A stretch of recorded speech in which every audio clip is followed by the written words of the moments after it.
Bismillahirrahmanirrahim. Assalamualaikum warahmatullahi wabarakatuh. Jumpa lagi dengan Ibu Wawa, guru sosiologi. Kali ini Ibu akan menjelaskan tentang perubahan sosial bagian 3, yaitu dampak perubahan sosial terhadap masyarakat akibat modernisasi. Nah, sebelumnya kita akan membahas dulu apa itu modernisasi. Modernisasi adalah usaha untuk hidup sesuai dengan zaman dan konstelasi atau perkumpulan dunia sekarang. Nah, sekarang kita lihat, mungkin dahulu zamannya sepeda, kita ikuti sepeda.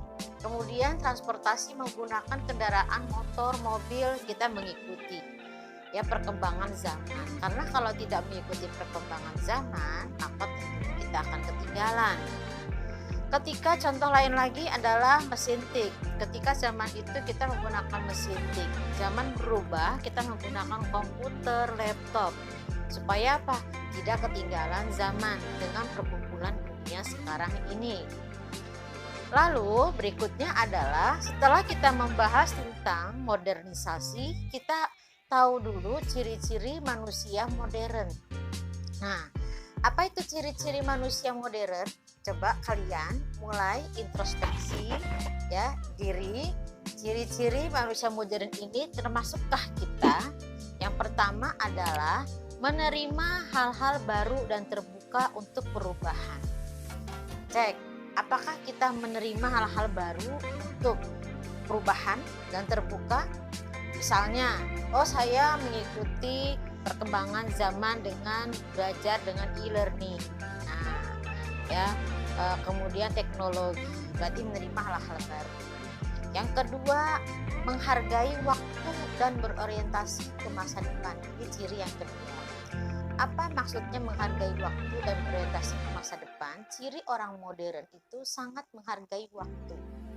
Baginya adalah waktu itu sangat berharga dan orientasinya ke masa depan. Apa contoh berorientasi ke masa depan? Seperti belajar, bekerja, menabung. Ini orientasinya ke masa depan. Nah, ada yang namanya future dan past. Orang modern itu ke future. Yang masa lalu itu dijadikan sebagai pengalaman, pelajaran yang berharga. Sedangkan yang ditetapi adalah masa depan. Itu yang penting. Yang ketiga adalah orang modern itu memiliki perencanaan step by step dan pengorganisasian. Sekarang Ibu tanya, apakah kalian punya rencana untuk masa depan? Nah, bila ada rencananya untuk masa depan, berarti kalian termasuk ciri orang modern. Bu, saya setahun lagi akan kuliah di sini, 5 tahun lagi akan lulus dari universitas ini, fakultas hukum dan sebagainya, ekonomi dan seterusnya.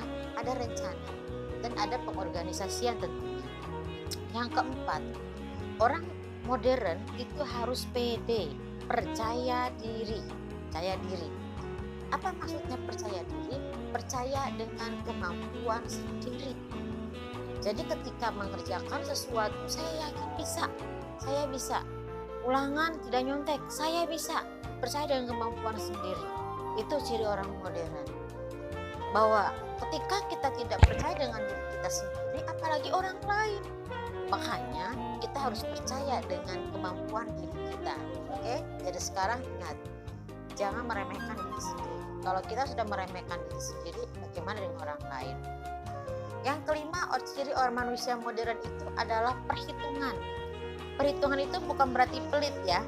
Artinya perhitungan. Orang modern itu menghitung-hitung. Baik benar, baik buruk, benar salah diperhitungkan. Kalau saya melakukan ini, bagaimana konsekuensinya? Kalau saya melakukan hal itu, bagaimana konsekuensinya? Dan itu harus sudah tahu ciri orang modern. Yang keenam, menghargai harkat hidup manusia lain. Jadi orang modern itu adalah cirinya yang keenam, dia menghargai manusia lain. Apa misalnya? Menghargai hasil karya orang lain. Jadi ada orang lain berkarya, berprestasi itu dihargai. Jadi tidak membiarkan begitu saja, bahkan membunuh karakter orang lain. Bukan seperti itu orang modern. Yang ketujuh, percaya pada iptek. Orang modern itu percaya dengan ilmu pengetahuan dan teknologi. Ini lihat gambarnya adalah perkembangan teknologi. Nah, kita harus percaya dengan teknologi yang ada di sekarang ini untuk memudahkan kita. Yang kedelapan, orang modern itu harus adil, menjunjung tinggi satu imbalan di mana diterima oleh seseorang sesuai dengan prestasinya. Itu namanya adil. Perhatikan gambar ini. Apakah ini termasuk adil? Ya, semua diberikan kursi yang sama tingginya, padahal orangnya beda-beda tingginya. Berarti tidak adil. Adil itu artinya apa? Sesuai dengan porsinya, sesuai dengan porsi. Oke. Sekarang berikutnya adalah syarat modernisasi. Untuk menuju modernisasi ada beberapa syarat. Yang pertama, berpikir ilmiah atau scientific thinking. Metode ilmiah. Orang ya syarat kalau satu negara atau masyarakat ingin modern, yang pertama adalah dia harus berpikir ilmiah, scientific thinking, bukan berpikir tradisional tapi berpikirnya ilmiah. Yang kedua, sistem administrasi negara harus baik. Contoh, di negara kita ada yang namanya LAN, lembaga administrasi negara. Kalau di sekolah kita ada arsip. Ya, itu syarat modernisasi itu harus baik administrasi negaranya. Kemudian yang ketiga, sistem pengumpulan data yang baik dan teratur dan terpusat pada satu lembaga. Jadi satu pengumpulan data harus teratur, harus baik. Itu syaratnya. Misalnya nih, ada data hilang. Terus bagaimana caranya? Apakah sudah hilang begitu saja? Tidak. Itu karena apa? Sudah ada backup lagi. Nah, itu syarat modernisasi. Kalau belum, berarti masih belum modernisasi. Nah, selanjutnya, syarat modernisasi yang selanjutnya adalah penciptaan iklim atau suasana yang menyenangkan dalam modernisasi, terutama dalam hal media massa.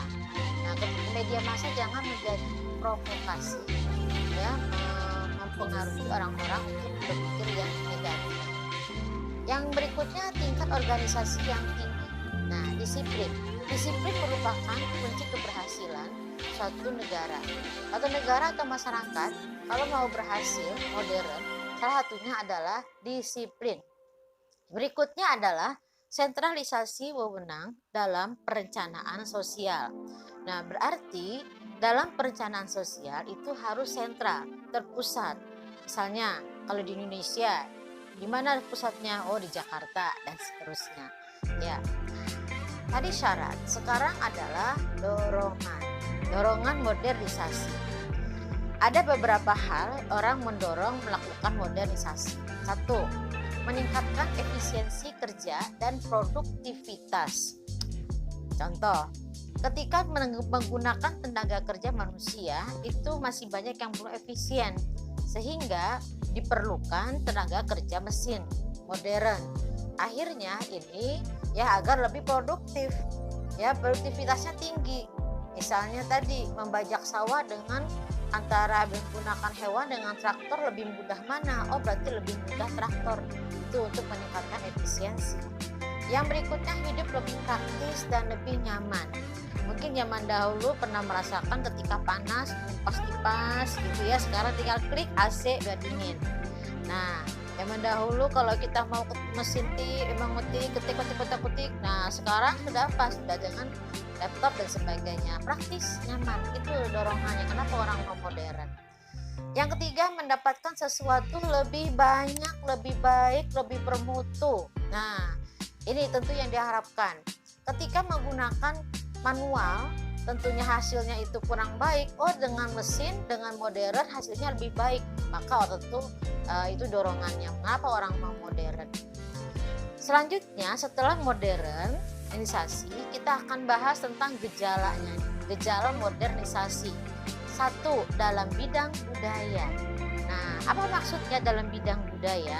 Ini ditandai dengan semakin terdesaknya budaya tradisional oleh pengaruh dari luar.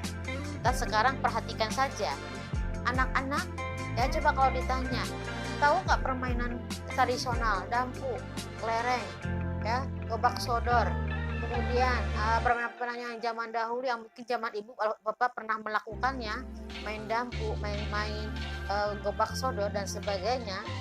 Nah, zaman sekarang sudah kurang dilakukan lagi. Ataupun tari-tarian tradisional yang lainnya. Sekarang digantikan oleh kebudayaan yang dari luar. Misalnya K-pop, kemudian game online dan sebagainya. Nah, ini artinya semakin terdesaknya budaya tradisional dipengaruhi oleh budaya dari luar. Itu gejala dalam bidang budaya. Nah, dalam bidang politik apa? Ya, gejala modernisasinya kita lihat. Ini ditandai dengan banyaknya negara yang lepas dari penjajahan, munculnya negara-negara merdeka, kemudian tumbuhnya negara-negara demokrasi, lahirnya demokrasi, lembaga-lembaga politik yang diakuinya HAM. HAM termasuk gejala modernisasi dalam bidang politik, ya, human rights. Ya, zaman dahulu belum ada yang namanya hak asasi manusia. Sekarang sudah ada hak asasi manusia, perlindungan anak dan perempuan dan seterusnya. Itu dalam bidang politik. Next, gejala yang ketiga adalah dalam bidang ekonomi. Nah, ditandai dengan apa? Semakin kompleksnya kebutuhan manusia akan barang dan jasa. Dahulu mungkin kebutuhan manusia sangat sederhana. Nah, sehingga karena kebutuhan yang sederhana, maka kegiatan ekonomi juga sederhana. Tetapi sekarang karena kebutuhannya itu kompleks, beraneka ragam, maka kegiatan ekonominya pun kompleks. Belanja yang dahulunya pasar tradisional sekarang ke pasar modern, ya, bahkan sekarang online. Nah, ini gejala dalam bidang ekonomi, dalam modernisasi, dan kita nggak bisa menghindari hal itu. Nah, selanjutnya adalah dalam bidang sosial, ditandai dengan semakin banyaknya kelompok baru dalam masyarakat. Kita lihat kelompok-kelompok yang dulu juga ada, sekarang mulai bermunculan. Ya, kalau di tengah-tengah jalan kalian lihat banyak sekelompok orang bersepeda membentuk kelompok komunitas goes, komunitas sepeda ontel. Kemudian ada lagi mau berbagi nih, lingkaran berbagi. Oh, pemuda yang ada lagi komunitas pemuda mutuan, ada lagi sekarang, ya. Makanya di sini kita tampilkan gambar-gambar seperti ini. Nah, oke, selesai. See you next presentation. Sekian dulu dari Ibu. Kita lanjutkan lagi, ya, materinya minggu depan. Oke. Salam. Assalamualaikum warahmatullahi wabarakatuh.